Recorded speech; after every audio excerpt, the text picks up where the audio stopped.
السلام علیکم wears, drama serial مائری کی نیکسٹ ایپیسوڈ بہت ہی دلچسپ ہونے والی ہے۔ ویئرز، آپ اس ایپیسوڈ میں دیکھیں گے کہ جو راحیلہ وہ کہتی تھی کہ میرے بارے میں کسی کو معلوم نہیں ہوگا، کہ جو میں کام کر رہی ہوں، جو میں کام کرتی پھرتی ہوں وہ کسی کو بھی معلوم نہیں ہوگا۔ وہ ایک دن وہ چھپ کے کال کر رہی ہوتی ہے تو ادھر سے وہ حبیب آ جاتا ہے، تو حبیب اپنے کانوں سے سن لیتا ہے کہ وہ کیا کہہ رہی ہے۔ تو وہ کہہ رہی تھی کہ اکرم، آپ کو پتہ ہونا چاہیے کہ اب میرے پاس کچھ نہیں رہ گیا ہے، اب تھے صرف میرے پاس زیور، وہ زیور کا بھی حصہ میں آپ کو دے چکی ہوں، تو اب آپ کو چاہیے کہ آپ بالکل ادھر آپ کو آنا نہیں چاہیے۔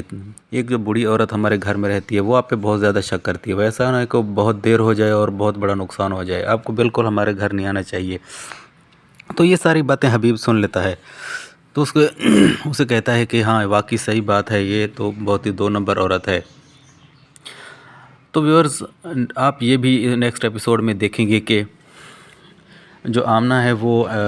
فاخر سے کہتی ہے کہ فاخر، آپ کو بالکل اب ادھر ہی رہنا چاہیے، کیونکہ آپ کی بیوی اور آپ کے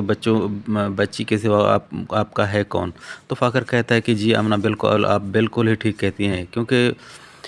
جو چچی ہے وہ تو آئینی کے پیچھے پڑی ہوئی ہے، وہ تو آئینی کو جان سے مارنا چاہتی ہے، لیکن میں چاہتا ہوں کہ بالکل ایسا نہیں، کیونکہ آج تو میں گھر تھا، میں نے سارا کچھ اپنی آنکھوں سے دیکھ لیا ہے۔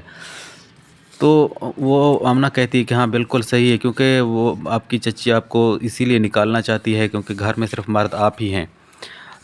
تو وہ آمنہ سے کہتا ہے کہ بالکل آپ ٹھیک کہہ رہی ہو،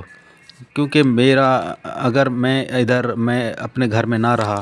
تو میری بیوی اور میرے بچوں کی ڈھال کون بنے گا، کیونکہ یہ میری بیوی اور بچوں پہ بہت زیادہ ظلم کر رہے ہیں۔ تو ویئرز، آمنہ اس کو کہتی ہے کہ بالکل آپ بالکل ہی ٹھیک کہہ رہے ہیں، آپ کو ادھر ہی اپنے ہی گھر میں رہنا چاہیے۔ تو ویئرز، یہ تھی آج کی ایپیسوڈ۔ اگر میری ویڈیو آپ کو اچھی لگی ہو تو میرے چینل کو لازمی سبسکرائب کریں اور بیل آئیکن کے بٹن کو لازمی دبائیں تاکہ ہر نئے ویڈیو کا نوٹیفیکیشن آپ کو مل سکے۔